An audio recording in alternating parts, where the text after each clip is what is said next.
नमस्कार, मैं आपका दोस्त, आपका मित्र प्रिंस पांडे। गुरु की सत्ता क्या है? क्या हम गुरु को समझ सकते हैं? नहीं समझ सकते। अपनी पूरी ज़िंदगी में भी नहीं समझ सकते।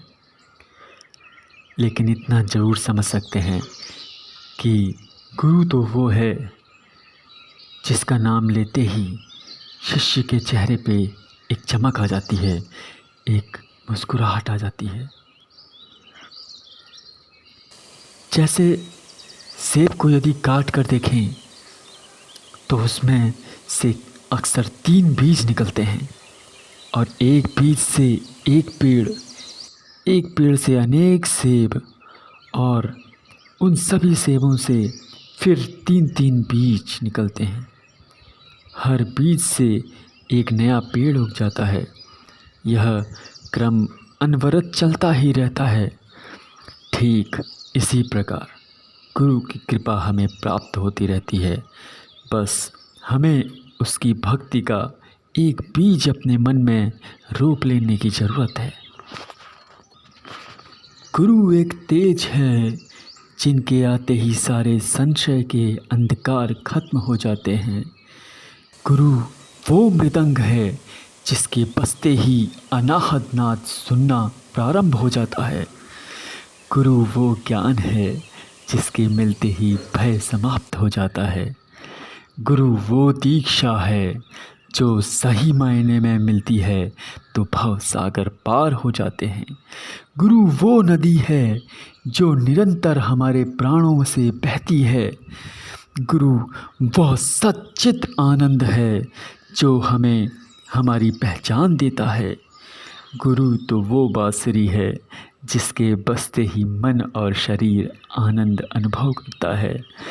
गुरु वो अमृत है जिसे पीकर कोई कभी प्यासा नहीं रहता।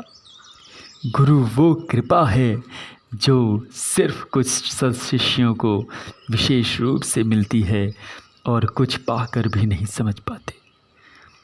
गुरु वो खजाना है जो अनमोल है, जिसकी कोई कीमत नहीं लगा सकता।